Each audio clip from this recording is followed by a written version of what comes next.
Congressman, will you vote to raise the nation's debt limit when it comes to the floor? I haven't told anybody which way I'm voting yet. I'm not going to tell you. Which way are you leaning? So I'm not going to tell you.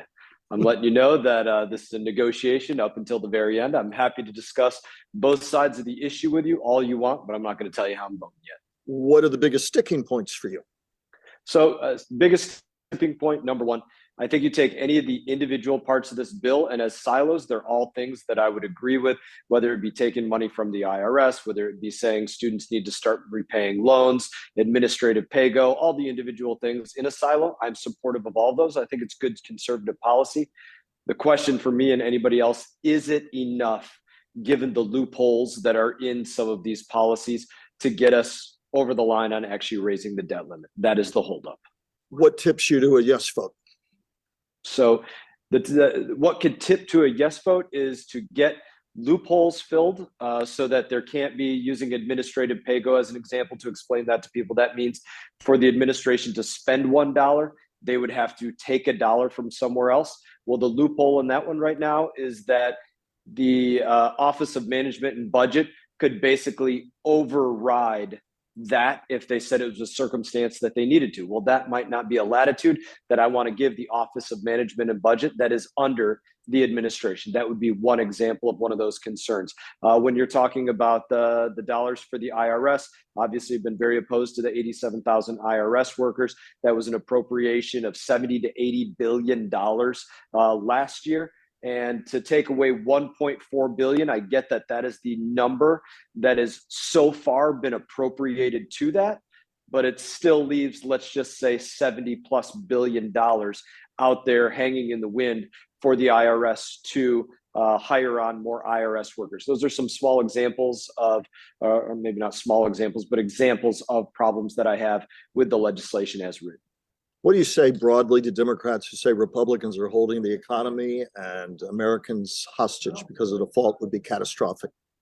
I would say that debt holds the economy and the American people hostage. And I mean that very literally. I've probably said it to you numerous times over the years that the biggest shadow over every bit of our policy, whether it be foreign policy, national defense policy, monetary policy, social welfare policy, any policy that you want to be better in America, it's overshadowed by our nation's debt. And to say one more sentence on that as well, none of this is dealt with truly in this bill because we're talking about maybe a 15 to 20% window of our entire budget that was looked at to reduce. So if you took 100% of the budget, there's only about 20% of it that's being dealt with in here. And that's because those bigger issues of Social Security and Medicare are not even touched. And you can't truly solve these issues without looking at those and telling people like my age, I'm 43, hey, Brian, you're not going to start receiving that at the same age that your father who's 93 started receiving.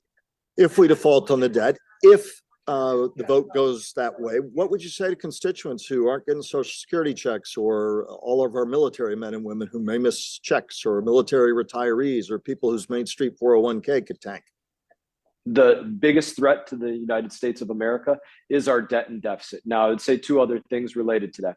Number one, it's not to say that we default on our debt tomorrow or next week. This is off the best information of Janet Yellen, and we're subject to the information that she gives us. There is an opportunity to move dollars around to different places. That's one point, but you bring up certainly an argument that's important is the what if of what happens if our debt is not paid. Congressman, what do you also say to Democrats who say Republicans had no trouble raising the debt limit, and President Trump spent trillions of dollars that helped increase that debt limit, and before him, President Obama, but Republicans had no problem when it was trillions under President Trump's watch? Yeah, I would say there always have been Republicans that have had problems. Some yes, some no. And you go back to anybody's voting history, and they've had some yes votes on debt limits and some no votes. I think it generally comes down to the way it's being spent. And President Trump said it in his town hall the other day. The difference for him was that he was president in the programs that he was putting money into or not putting money into. And whether you see that as programs that increase tax receipts in the United States of America because it grows the economy overall and ultimately has a better effect instead of a chilling effect on America.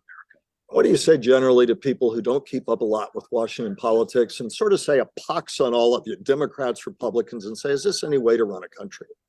I would say if we default on our nation's debt, or if we don't, one way or another, I think Republicans and Democrats and the administration and the House of Representatives and the Senate, truthfully, I think everybody comes away from this kind of looking like crap.